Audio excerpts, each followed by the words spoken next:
Hello everyone, welcome to our channel Knowledge of Friends. Subscribe to our channel and click the bell icon for the latest update. आज हम लोग operating system की class करने वाले हैं. Operating system की जो क्लास है क्लास 15 है. ऑलरेडी हमने 14 क्लासेस कर लिए ऑपरेटिंग सिस्टम में, जिसमें हमने यूनिट 1 कंप्लीट कर लिया है. उसके बाद हमने यूनिट 2 कंप्लीट कर लिया है और यूनिट 3 जो है वो आज की क्लास में हम कंप्लीट कर लेंगे.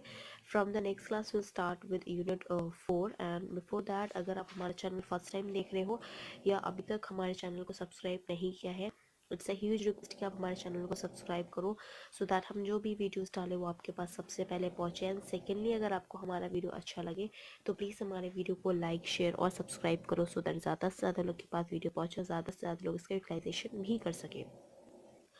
Now for the today's topic we'll start with the deadlock detection. कि deadlock को आप डिटेक्ट कैसे करोगे, क्या मेथड्स है कि deadlock को डिटेक्ट कर सकते हो, फिर deadlock को आप उसको फिर एलिमिनेट भी कर सकते हो, किस तरह से आप हैंडल कर सकते हो डेडलॉक को. तो उस तरह से वो सारी चीज़ें हम डिस्कस करेंगे. डेडलॉक डिटेक्शन और डेडलॉक रिकवरी, उसके बाद जितने भी रिमेनिंग टॉपिक्स हैं और शॉर्ट जो आंसर्स पॉसिबल क्वेश्चंस के हैं वो भी हम आज ही की क्लास में डिस्कस करेंगे. And will and up with unit 3 and then in coming next classes we will start with unit 4, that is of course your class 16 here. So starting with the deadlock detection, the algorithm for the detection of deadlock in a system having a several instances of multiple resource types. Basically अगर हम बात करते हैं, आपको ऐसी algorithm हम इसमें पूछा गया है कि एक ऐसी एल्गोरिथम बताइए जो कि डेडलॉक को डिटेक्ट करती हो सिस्टम के और उसके पास सेवरल इंस्टेंस हो मल्टीपल रिसोर्स टाइप के. So here we have an algorithm this, and this is also an important one, so you can just write it down. The wait for graph scheme is not applicable to resource allocation system with multiple instance of each resource type. यहाँ पे जो wait for graph scheme है वो आपकी applicable नहीं होती for the resource allocation system के लिए, जहाँ पे multiple instance हर एक resource का type होता है. The algorithm employs several time verifying data structure. Algorithm जो है वो आपका सेवरल टाइम डेटा को, उस डेटा स्ट्रक्चर को चेक करती है, वेरीफाई करती है, that are similar to those used in the bankers algorithm. और ये बिल्कुल सेम वैसा ही है जैसा कि हमने बैंकर्स एल्गोरिथम में पढ़ा है. Now there is available and allocation. Available क्या है, एलोकेट क्या होता है. Available is a vector of length m indicates the number of available resource of each type. तो जो वेक्टर आपका है, एक लेंथ है जिसकी m लेंथ पे है. m लेंथ ये इंडिकेट क्या करता है, ये m इंडिकेट क्या करता है कि कितने अवेलेबल रिसोर्स हैं आपके हर एक टाइप के अवेलेबल. एलोकेशन की बात करते हैं. एलोकेशन क्या होता है, an n cross m matrix define the number of resource of each type currently allocated to each process.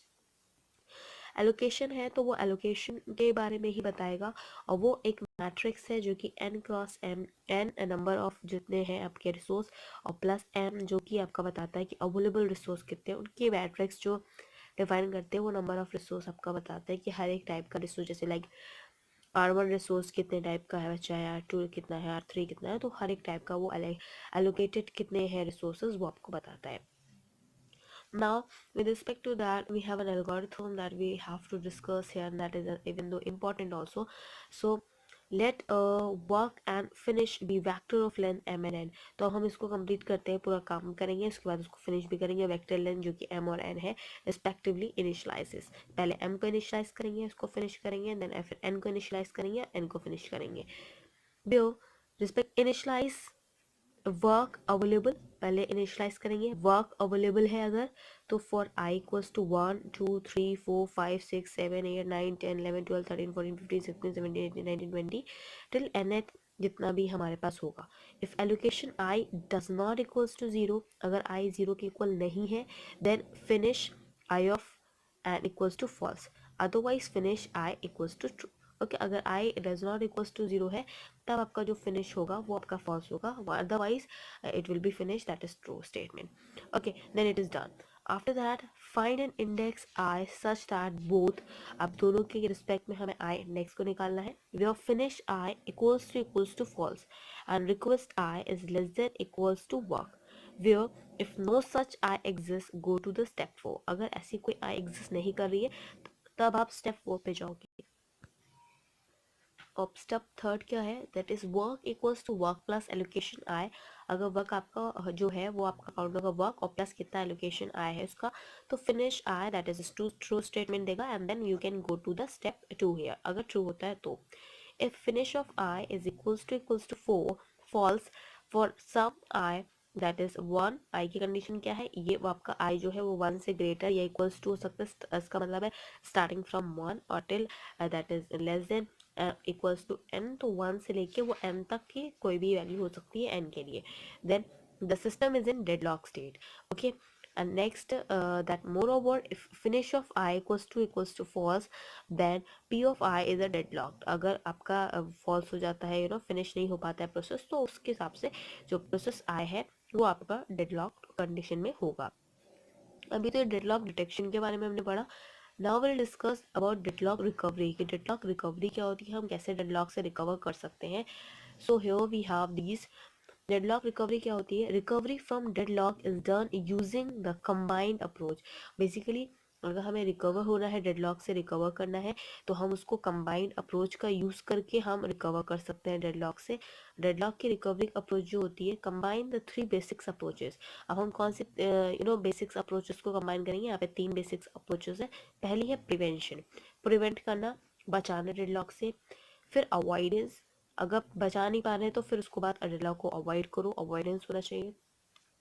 Otherwise अगर मान लो डेडलॉक हो जाता है, प्रिवेंट भी नहीं कर पा रहे, अवॉइड भी नहीं कर पा रहे, डिटेक्ट हो गया, तो फिर डिटेक्ट कर लो कि डेडलॉक है कहाँ पे और कितना क्या है, उसको हटाना है उस तरह से। तो कंबाइन हमारे 3 basics approaches for the recovery of deadlock is prevention, avoidance and detection. Now, allowing the use of optical approach for each of the resource in the system, partition resource into hierarchical and order classes. तो पहले बात तो हम optimal approaches जो होती हैं हर एक resource के लिए सिस्टम में, उसको हम अलाउ करेंगे। सेकेंडली जो रिसोर्स हैं उनके पार्टीशंस कर देंगे उनके हिरारिकल ऑर्डर में क्लासेस में, लाइक वो यहाँ से यहाँ आए फिर इनकी क्लासेस में गए तो फिर यहाँ पे ये हिरारिकल जो आपका है उसके अकॉर्डिंग हम उसको ब्रेक करते चले जाएंगे, तो हमें पता चल जाएगा एक्चुअली में डेडलॉक कहाँ पे अगर हुआ है। Use most appropriate technique for handling deadlock with in each class.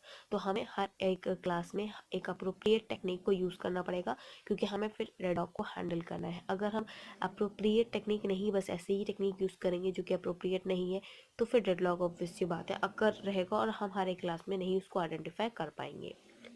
Next, if the deadlock prevention aim to the condition system to remove any possibility of deadlock for resource utilization may be possible. तो कोई भी अगर deadlock prevention अगर हम process ले रहे हैं, अगर हम एम कर रहे हैं कि उस पर्टिकुलर कंडीशन सिस्टम के लिए कि हम उसको रिमूव कर सकते हैं उस पर्टिकुलर डेडलॉक को, तो हमें रिसोर्स यूटिलाइजेशन को यूज़ करना चाहिए। That will be the possibility कि वो पॉसिबल हो सकता है कि हो सकता है वहाँ पे हो। तो अगर आप डेडलॉक रिकवरी की किस पे बात करते हैं, तो 3 ही आपके पास बेसिक्स अप्रोचेस हैं, जिसमें से पहला है आपका prevention, second is your avoidance and the third one is detection है। Okay, so first you have to allow the use of that optimal approach for each the resource in the system. Second one will be the partition resource in the hierarchical order classes, and of course then used most appropriate technique for the handling deadlock within the class. And the last one is the deadlock prevention aim to be the condition of a system to remove the possibility of deadlock for the resource utilization may be possible. Now moving ahead, we have another point respective to that only, the deadlock recovery we have to discuss here. Here we have an avoidance. Avoidance क्या होता है, avoid करना। So deadlock can be avoided by clearly identify safe state and unsafe state. तो अगर avoidance की बात करते हैं तो हम डेडलॉक अवॉइड कर सकते हैं क्लियरली ये देख के, क्लियरली ये आइडेंटिफाई करके कि वो जो स्टेट में है वो क्या सेफ स्टेट है या अनसेफ स्टेट है। सेफ स्टेट है तो वहाँ पे डेडलॉक अकर नहीं हो सकता, अगर अनसेफ स्टेट है तो फिर आपका वहाँ पे डेडलॉक अकर कर सकता है। जैसा कि मैंने आपको लास्ट क्लास में बताया था, सेफ स्टेट और अनसेफ स्टेट करके ऐसे बताया था कि मान लो ये सेफ स्टेट है, this is your safe state, और ये आपकी अनसेफ स्टेट है।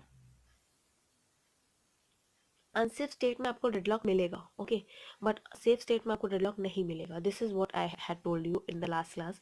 अगर आपने नहीं देखा तो प्लीज़ वहाँ जाके देख सकते हो, उस पर आपको सारी चीज़ें क्लियर हो जाएंगी। Deadlock can be avoided by clearly identifying the safe state and unsafe state. अगर आप सेफ स्टेट पे ही रहोगे तो ऑब्वियसली बात है आपको डेडलॉक अगर नहीं कर पाएगा उस स्टेट में, बट अगर अनसेफ स्टेट है तो फिर सीधे वहीं पे जाके चेक करो और उसको अवॉइड करते चले जाओ अनसेफ स्टेट को, क्योंकि वहाँ पे डेडलॉक की पॉसिबिलिटी होती है। डिटेक्शन की बात करते हैं। डिटेक्शन क्या होता है कि डिटेक्ट करना। Detection is deadlock detection method are used in system within which deadlock can occur. तो बेसिकली डिटेक्ट क्या होता है कि डेडलॉक आप डिटेक्ट कर रहे हो तो आपको डेडलॉक डिटेक्शन मेथड को यूज़ करना पड़ेगा सिस्टम में कि आप डेडलॉक कहाँ पे आया है और कितना अकर किया है, तो वो आप देख सकते हो. Deadlock prevention and detection algorithm is use for ignoring the deadlock. अगर हम डेडलॉक प्रिवेंशन की बात करते हैं और डेडलॉक डिटेक्शन एल्गोरिथम की बात करते हैं, deadlock prevention and detection algorithm is use for ignoring the deadlock here. Now moving ahead we have a recovery from deadlock कि हम कैसे रिकवर कर सकते हैं डेडलॉक से. So here the recovery from a deadlock here where once deadlock has been detected in the system, जब एक बार deadlock already detect हो जाता है system में, the deadlock must be broken by removing one or more of the four necessary conditions. तो अगर आपके deadlock आपका डिटेक्ट हो जाता है कि सिस्टम में डेडलॉक है, तो आप क्या कर सकते हैं, डेडलॉक को आप ब्रोक कर सकते हैं, ब्रेक कर सकते हैं कि एक इसे दूसरे पार्ट्स में डिवाइड कर सकते हैं, ब्रेक कर सकते हैं कि वो फोर नेसेसरी कंडीशन जो है वो ब्रेक हो जाए. Here, one or more process will have to be preempted, thus releasing their resources so that their other deadlock process has can be unblocked. और इसी वजह से कि आप उसको अलग अलग कर सकते हो कि जिसकी वजह से आपके जो आपके डेडलॉक में नहीं है तो वो आपके अलग हो जाए और जो अनब्लॉक हो जाए, और जो आपके डेडलॉक में है वो ऑब्वियस सी बात है वो ब्लॉक्ड कर चुके होंगे. Now for this case we have there are some points related to this, and that is your first point, that is your process termination. कि आप प्रोसेस को ही टर्मिनेट कर दो. प्रोसेस कैसे टर्मिनेट हो सकता है? Deadlock is removed by aborting a process. Deadlock आप रिमूव कर सकते हो जब आप अगर अबॉर्ट कर दो प्रोसेस को ही. अगर आपने अबॉर्ट कर दिया प्रोसेस को तो फिर डेडलॉक अगर उस प्रोसेस में है तो वो ऑफकोर्स वो अबॉर्ट हो जाएगा. But aborting process is not easy. और अबॉर्ट करना प्रोसेस को कि प्रोसेस हो रहा है आप उसको अबॉर्ट कर दो, वो उतना ईजी भी नहीं है कि आपने जब चाहा तो उस प्रोसेस में डेडलॉक है आपने उसको अबॉर्ट कर दिया. तो अबॉर्ट करना भी ईजी नहीं है. All deadlocked process are aborted. और जितने भी डेडलॉक प्रोसेस होते हैं उन सबको आपको अबॉर्ट करना ही पड़ता है. बट अबॉर्ट प्रोसेस करना वो ज़्यादा ईजी नहीं होता है. Circular wait is eliminated by aborting one by one process. Circular wait जो होता है वो एलिमिनेट कर सकते हैं आप by aborting one by one process. There will be a lot of overhead. और जब आप अबॉर्ट करते हो लॉट्स ऑफ प्रोसेस को तो वहाँ पे ओवरहेड भी बहुत होता है. Deadlock detection algorithm must return your after each process kill. जैसे ही आपका किल हो जाता है हर एक प्रोसेस तो आपको वो रिटर्न हो जाता है, and that is related to the process termination. Where selection of process for aborting is difficult. जब आप प्रोसेस को सेलेक्ट करते हो कि इस पर्टिकुलर प्रोसेस को अबॉर्ट करना है या इस पर्टिकुलर प्रोसेस को अबॉर्ट करना है या इस पर्टिकुलर प्रोसेस को अबॉर्ट करना है, वो थोड़ा सा आपका डिफिकल्ट होता है क्योंकि आपको वो पहले फाइंड आउट करना होता है किस प्रोसेस में आपका डेडलॉक प्रोसेस है, उसके बाद आप उसको अबॉर्ट कर सकते हो. ऐसा नहीं कि सारे प्रोसेस को आपने अबॉर्ट कर दिया, पता चला जिसमें डेडलॉक नहीं है वो भी अबॉर्ट हो गया. तो इस वजह से आपको वो चीज़ को सेलेक्ट करना पड़ता है कि कौन से प्रोसेस में आपके डेडलॉक दिख रहा है या है डिटेक्ट हो रहा है. उसके बाद उसके हिसाब से आप उसको फिर आप प्रोसेस को अबॉर्ट कर सकते हो. Next following parameters are consider. जब आप सिलेक्शन कर रहे होते हैं प्रोसेस को अबॉर्ट करने के लिए जो कि एक्चुअली में डिफिकल्ट है, तो उसके लिए आपके कुछ पैरामीटर्स हैं जिनको आपको कंसिडर करना पड़ता है. अगर आप उसको कंसिडर नहीं करोगे तो ऑब्वियस ये बात है जिसमें डेडलॉक नहीं भी दिख रहा है आप उसको भी अबॉर्ट करते हुए चले जाओगे, and that is not good for you and for your system. So of course that is not good. So now moving ahead here for the parameters. These were the parameters of avoiding the deadlock when we are selecting the process here. The first parameter is priority of the process. Process की जो priority है उसको देखना पड़ता है. What percentage the process finish is its execution.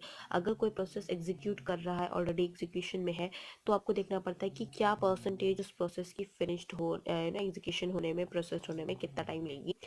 The third parameter you have to see is resource used by the process. कौन सा resource कौन से process को use कर रहा है.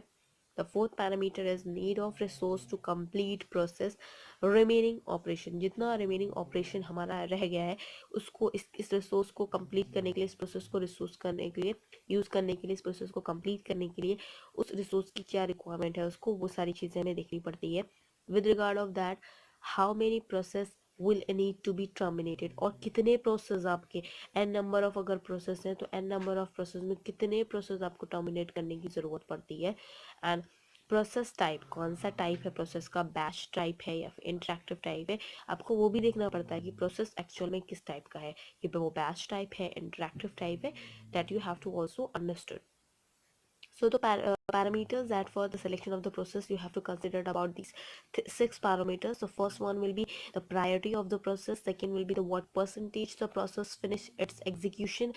The third one will be resource used by process. The fourth will be need of resources to complete process remaining operation. The fifth will be how many process will need to be terminated, and the sixth will be process type. Either it will be a batch type or it will be an interactive type. That you, all these six parameters you have to go on through with if you are terminating, if you are aborting the your process here. These were the parameters. The second point related to, that is resource preemption. Resource preemption क्या होता है, that you have to go through with this. Sometimes resource temporarily take away from its current process and allocate it to another process. तो basically कभी कभी ऐसा होता है कि जो resource आपका temporarily लिया गया है वो आपसे ले लिया जाता है temporarily, और आपका जो current process होता है उससे दूसरे process में allocate कर दिया जाता है. This is what resource preemption here. Where with respect to that, for selecting victim following factors are considered. और आप जब victim को select कर रहे होते हैं तो कुछ आपके following factors हैं that you have to consider here.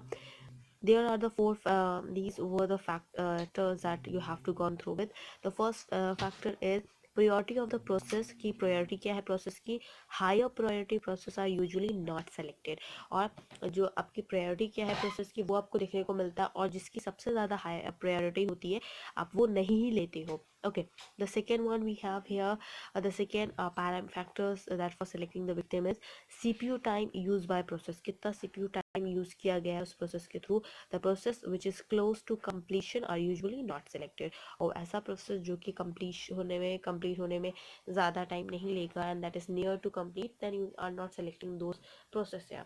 The third one we have is the number of other process that would be affected. जो number of other process है जो कि affect हो रहे हैं by of this process was selected as the victim.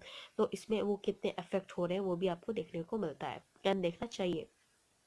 So resource preemption में आपको selecting like sometime resource temporarily take away from its current process to the allocate to the another process. The second one with the selecting victim for the following factors you have to be considered. These were the three following factors that you have to consider about, like priority of the process. The higher priority process are usually not selected. CPU time used by the process which is close to the completion are usually not selected, and the number of the other process that would be affected if this process was selected as the victim. Now moving ahead, we have here is the third one, that is recovery through rollback. Recovery through rollback क्या होता है? Recovery through rollback is recovery through rollback that stands for when a process is in a system terminates. जब कोई process आपका system में terminate होता है, the system performs a rollback by undoing every operation.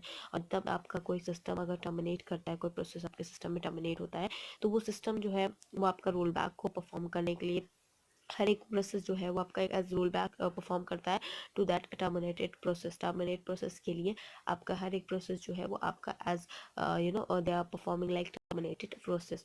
So the second one will be the resource preemption and the third one will be the recovery through rollback. उसकी recovery जो होती है वो rollback के through होती है. Now moving ahead with respect to the recovery through rollback only, that the second point with respect to this here. So here with respect to the recovery through the rollback and checking pointing a process means that its state is written to a file so that it can be restarted later.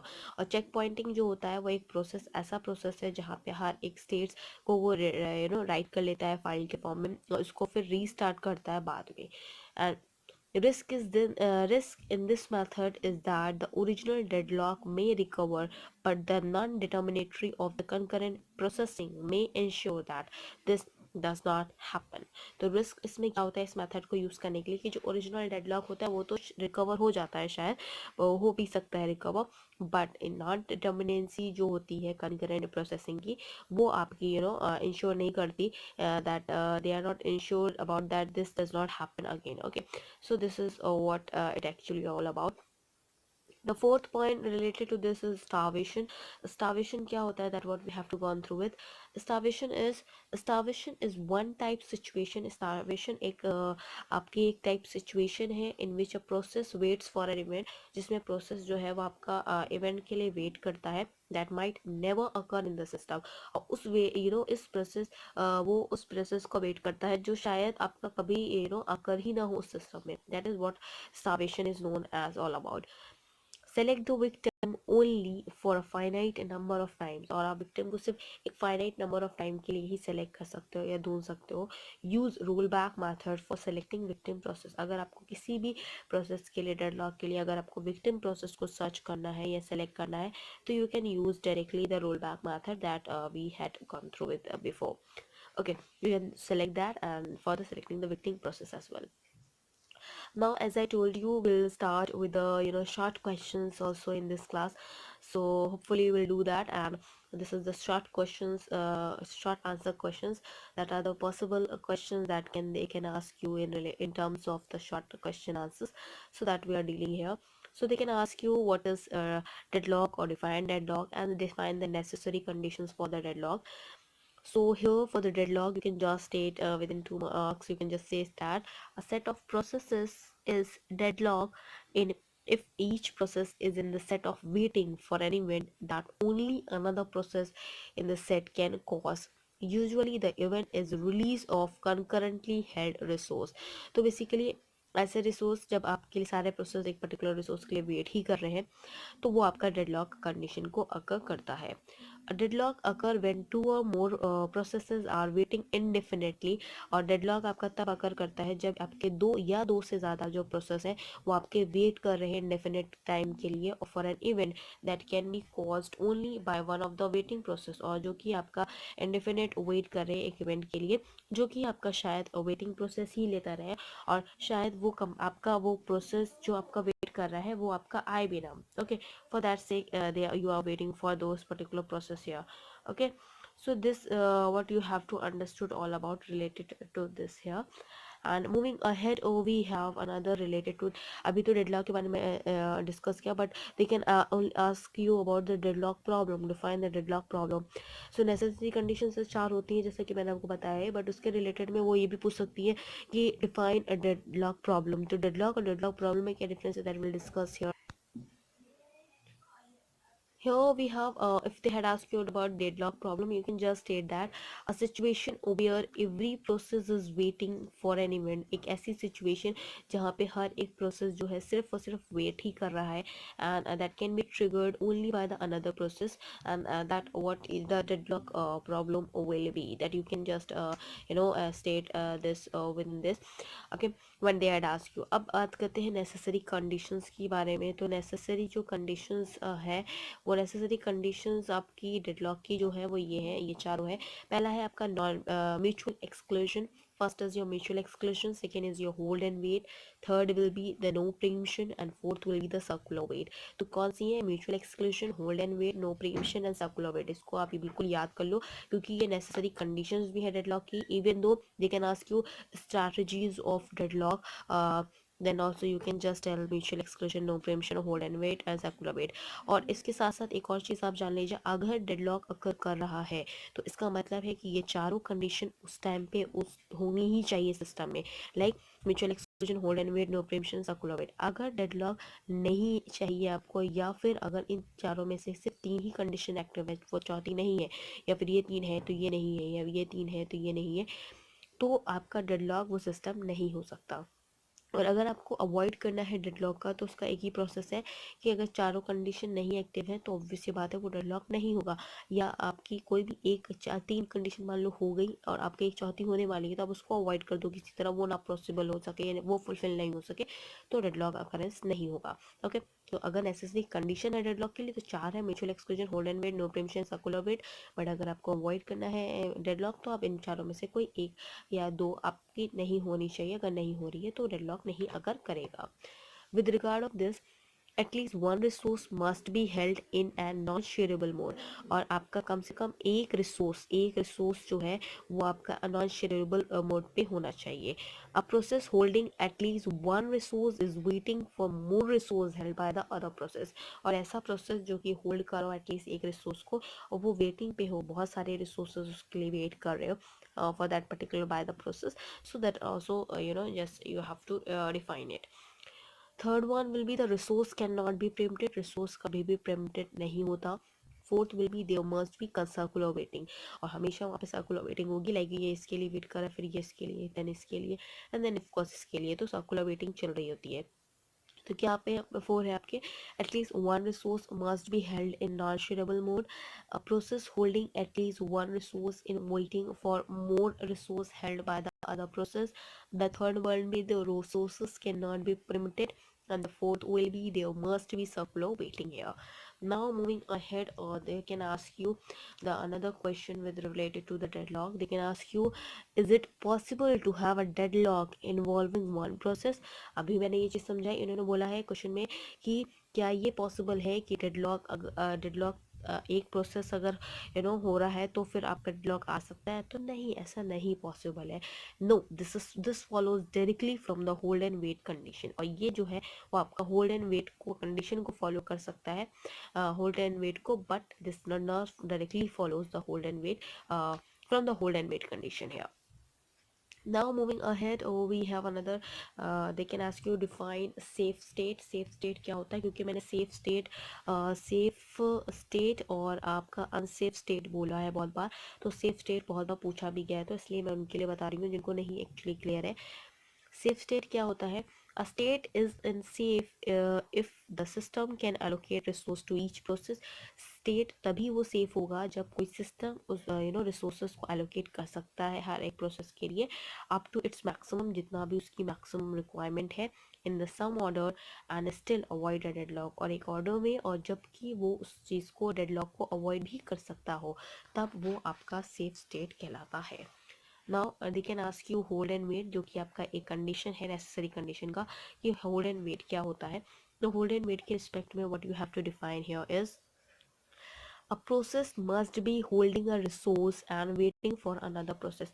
तो hold and wait में क्या होता है, एक process आपका जो कि hold कर रहा हो रिसोर्स को और वो वेट कर रहा हो, दूसरे वेट कर रहा हो for the another, then it is known as hold and wait. And if they had asked you about the explain hold and wait or define hold and wait, you can just write it down that a process must be holding a resource and waiting for another.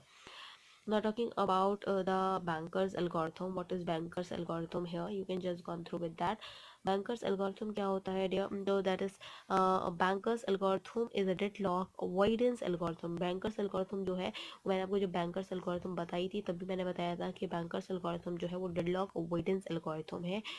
That is applicable to a resource. वो आपके एक resource पे applicable होती है. That is resource allocation system with a multiple instance of each resource type. तो अगर कोई आपसे पूछता है 2 मार्क्स में कि you can define bankers algorithm, so you just write it down. Bankers algorithm is a deadlock avoidance algorithm, and that is applicable to the resource allocation system with multiple instance of each resource type here. If they had asked you about hold and wait, you can just define hold and wait. A process must be holding a resource and waiting for the another. एक resource को वो hold भी कर रहा है process, और दूसरे के लिए वो वेट भी कर रहा है, वो waiting for another also. So that is what you can term as hold and wait. And even the safe state मैंने बताई दिया आपको. A state is a safe if the system can allocate the resource to each process up to its maximum in the same order and still avoid a deadlock. That what you can state the safe state. Okay. और अगर पूछा जाए कि deadlock is involving one process, क्या वो ऐसा possible है, तो नहीं, it is not follows directly from the hold and wait or with that condition. Now moving ahead, we have another points in the related to the short answer questions here. Here we have two options to break a deadlock. आपको दो options अगर बोले गए कि दो options बताइए कि जहाँ पे आप ब्रेक कर सकते हो deadlock को, या फिर ऐसे कौन से दो options हैं जहाँ पे deadlock ब्रेक हो सकता है, आप ब्रेक करवा सकते हो. And that is there are the two options for breaking a deadlock. दो options है आपके पास जहाँ पे आप ब्रेक कर सकते हो deadlock को. Where first will be the process termination, जहाँ पे आप प्रोसेस को टर्मिनेट ही कर दो. Second will be the resource प्रीम्पशन, और जहाँ सेकेंड है रिसोर्स प्रीम्पशन, जहाँ पे रिसोर्स प्रीम्पशन आपका देखने को मिलता है. That what these were the two process, these were the two options that you can say that can break deadlock here. तो process termination क्या होता है? What you have to understand is process termination to abort one or more process to break the circular wheel. आप जब abort करते हो एक या एक से ज़्यादा process को कि वो circular wheel को break कर सके, तब आपका process termination process होता है. And this is the one option that to break the deadlock here. The second one will be the resource preemption. Resource preemption क्या होता है? To preempt some reasons that reasons us from one or more of deadlock process, और आपके same कुछ reasons preempt करें, just like जहाँ पे एक या एक से ज़्यादा deadlock process अगर करते हैं.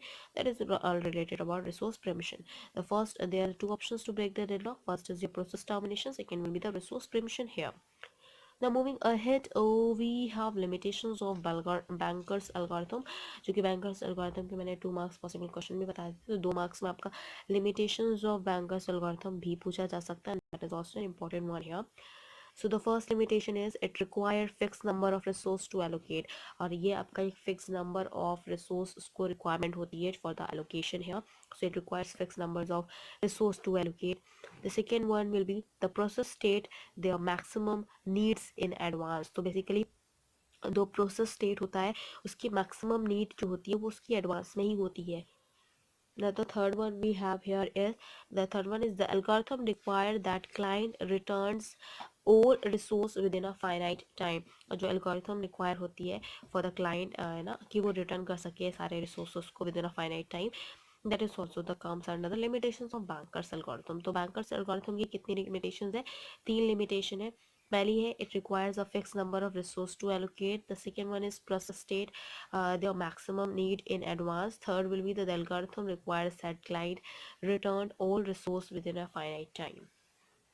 Now moving ahead, we have another one that we have to discuss here, that is the deadlock. Agar like they had asked you about the limitations of bankers algorithm, you can just directly state that it requires a fixed number of resource to allocate that process state their maximum needs in advance, and that the algorithm requires that the client return resource within a finite time. And after that you can just answer when they had asked you about deadlock prevention not a primary concern of for many operating system. तो बहुत सारे operating system ऐसे हैं जिनके लिए deadlock prevention आपका primary concern नहीं होता. तो वो क्या होता है, like deadlock is a rare and is often considered a minor annoyances for most personal computer users.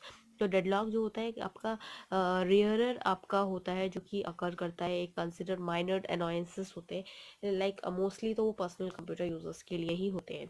Okay, moving ahead we have here is here, or with respect to that only we have another one, that is sequence in which resource may be utilized. कौन सा sequence है जिसमें आपके resource utilize हो सकते हैं? पहला है request, second is your use and the third one is release. पहले आप request करोगे, फिर उसका use करोगे और फिर उसके बाद उसको release कर दोगे. Okay, so what will it will be, that is process may utilize the resource in the following sequence under the normal mode of operation. The first one will be the request here. If the request cannot be granted immediately, then the requesting process must wait until it require the resources. तो basically क्या है कि अगर request भेजी और request जैसे ही आपने दी उसके बाद आपको फ़ौरन ही उसको रिक्वेस्ट ग्रांट नहीं की गई, रिक्वेस्ट परमिट नहीं की गई, तो क्या होता है फिर वो जो प्रोसेस जिसने रिक्वेस्ट की है उसको वेट करना पड़ता है, तब तक वेट करना पड़ता है जब तक कि वो उसको परमिट ना कर सके कि आप हाँ वो रिसोर्स को यूज़ कर सकते हैं, तब तक आपको वेट करना ही पड़ता है. ओके, आफ्टर दैट फिर यूज़ का है, मान लो आपको रिक्वेस्ट एक्वायर कर ली गई है, रिसोर्स आप यूज़ कर सकते हो, then the process can perform operation on the resource. तब आपका आप अपना जो परफॉर्मेंस आपको करना है ऑपरेशन वो आप परफॉर्म कर सकते हो रिसोर्स पर, अगर आप यूज़ कर सकते हो. फिर release the process releases the resource after completion of work. जैसे ही आपका कंप्लीट हो जाता है काम, आप फिर उस रिसोर्स को रिलीज कर सकते हो कि वो अगला जिसको यूज़ करना है वो उसको आराम से यूज़ कर सके. ओके तो सीक्वेंसेस जहाँ पे पूछे जाएंगे कि that resource can be utilise, तो तीन आपके ये सीक्वेंसेस है। First is your request, use and then of course release. Okay, request के केस में आप लिख सकते हो that if the request can not be granted immediately then the requesting process must wait until it acquires the resource. Second will be the use, when the process can be perform operation on the resources, and where release, then the process releases the resources after completion of the work here. Now moving ahead, we have three ways to deal the deadlock program. तीन तरह है कैसे आप deadlock program को deal कर सकते हो. There are the three ways to deal with the deadlock program here, and that the first will be, the first way is use a protocol to prevent or avoid deadlock. आप protocol को use करो कि prevent कर सकते हो, avoid a deadlock, and ensuring that the system will never enter a deadlock state. और आप इस चीज़ को ensure भी करो कि जो system है वो अब कभी भी deadlock state में नहीं आएगा. What you say is use a protocol and prevent or avoid the deadlock, and ensuring that the system will never enter a deadlock state. Second आपका जो वे है that is allow the system to enter a deadlock state, detect it and recover it. और आप system को allow करो कि आप वो डेडलॉक स्टेट में पहले जा रहा है, उसके बाद उसको डिटेक्ट करो, फिर उसके बाद उसको रिकवर करो. Next, a third one will be the ignore the problem although altogether and pretend that deadlock never occur in the system. और आप ignore करो उस problem को और ऐसा pretend करो कि deadlock आपके system में कभी आया ही नहीं. तो यहाँ पे 3 ways हैं जिसकी वजह से आप deadlock program को deal कर सकते हो. That is, use a program to prevent or avoid the deadlock, ensuring that the system will never enter a deadlock state. Second will be allow the system to enter the deadlock state that detect it to recover, and the third one will be ignore the problem, and altogether you can prevent that deadlock never occur in the system. Now the next one is your 2 examples of deadlock that are not related to a computer system environment. आपको ऐसे 2 examples बताने हैं जो कि deadlock तो occurrence आ रहा है but वो आपके computer system environment से related ना हो. तो 2 examples क्या है? पहला example है two cars crossing a single lane bridge from opposite direction. और आप दो कार आपकी सिंगल लेन ब्रिज जो है, सिंगल लेन ब्रिज है, मतलब की गाड़ी आ सकती है, दो कार आपके अपोजिट डायरेक्शंस में आ रही है. तो ऑब्वियस बात है एक टाइम के बाद उनके में डेडलॉक होगा क्योंकि ना ये जा पाएंगे ना ये जा पाएंगे क्योंकि सिंगल लेन ब्रिज है. पहला example other than the computer system. Second is a person going down a ladder and another person is coming up the ladder. Ladder है, देखिए ये लेडर है, एक ऊपर से नीचे उतर रहा है और एक नीचे से ऊपर जा रहा है. एक टाइम के बाद दोनों में डेडलॉक अकरेंस हो देखने को मिलेगी जहाँ पे ना वो ऊपर वाला नीचे उतर पाएगा, नीचे वाला ऊपर भी नहीं जा पाएगा. ये एक आपका this is the day to day life वाला जो आपका है, that is an example that is not related to the computer system environment. And for sure we will discuss more further with this that we have to discuss here is. So here we'll discuss the resource allocation graph, जिसे हम RAG बोलते हैं, राग जिसे बोलते हैं. resource allocation graph क्या होता है basically? resource allocation graph is a deadlock that can be described more precisely in terms of directed graph called system resource allocation graph. तो basically क्या होता है, ऐसा deadlock जब आपका वो deadlock को बहुत अच्छे से describe कर सके with the help of the directed graph, और उसी को हम system resource allocation graph कहते हैं. Now the set of processes deadlock, कितने सेट ऑफ प्रोसेसेस हैं डेडलॉक में वो हमें देखने हैं. That here we can see this set of process deadlock जो है उसमें से आपका है रिसोर्स डेडलॉक. रिसोर्स डेडलॉक क्या होता है? Resource deadlock in each process request resource held by the another process in the set, and it must receive all the requested resource before it can unblocked. Resource deadlock और आपका communication deadlock, ये दो deadlock होते हैं जो कि set of process deadlock में आते हैं. Resource deadlock को आप define कर सकते हैं that resource deadlock in each process request resource held by another process in a set, and it must receive all the requested resource before it can become unblocked. Where the communication deadlock क्या होता है? That each process is waiting for communication from another process and will not communicate until it receives the communication from which it is waiting. तो communication graph deadlock में आप क्या लिख सकते हो? You can just write it out that each process is waiting for the communication from another process and will not communicate until it receives the communication for it is waiting. Okay, now the another point we have here is request edge and assignment edge. Request edge क्या होता है, assignment edge क्या होता है? Request edge and assignment edge के reference में बात करते हैं. there is request edge from the process P to resource R. If it is only P is blocked waiting for another or allocation of R, there is an assignment edge from the resource R to the process P if and only if the P is holding for allocation R.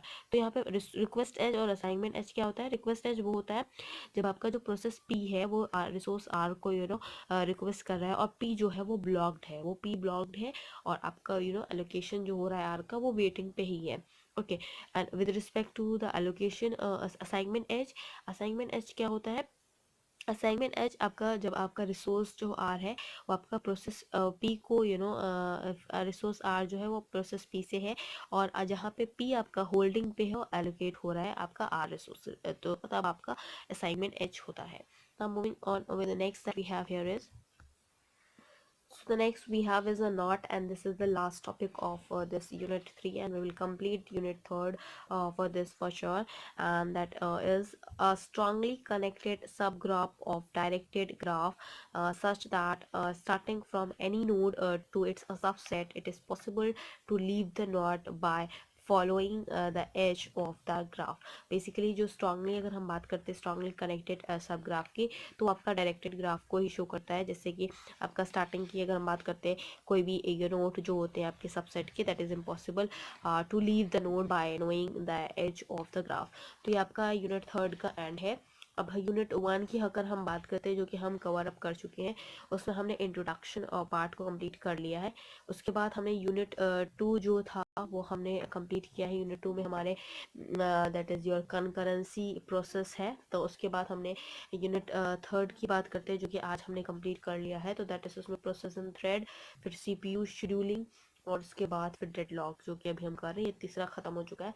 अब हम जो unit 4 करेंगे, unit 4 जो हम करेंगे वो हमारा है मेमोरी मैनेजमेंट. और आपका यूनिट 5 जो है that is your this that is related to the input output management and of course the file management. Okay, तो ये सारी चीज़ें हम डिस्कस करेंगे.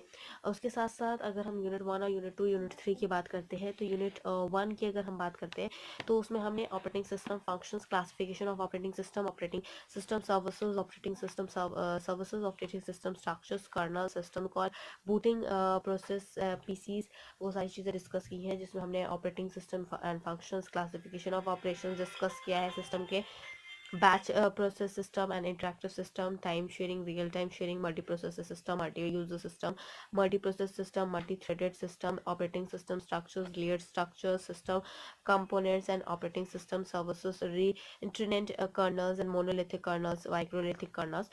फिर ये हमने यूनिट 1 में किया है जो कि इंट्रोडक्शन है.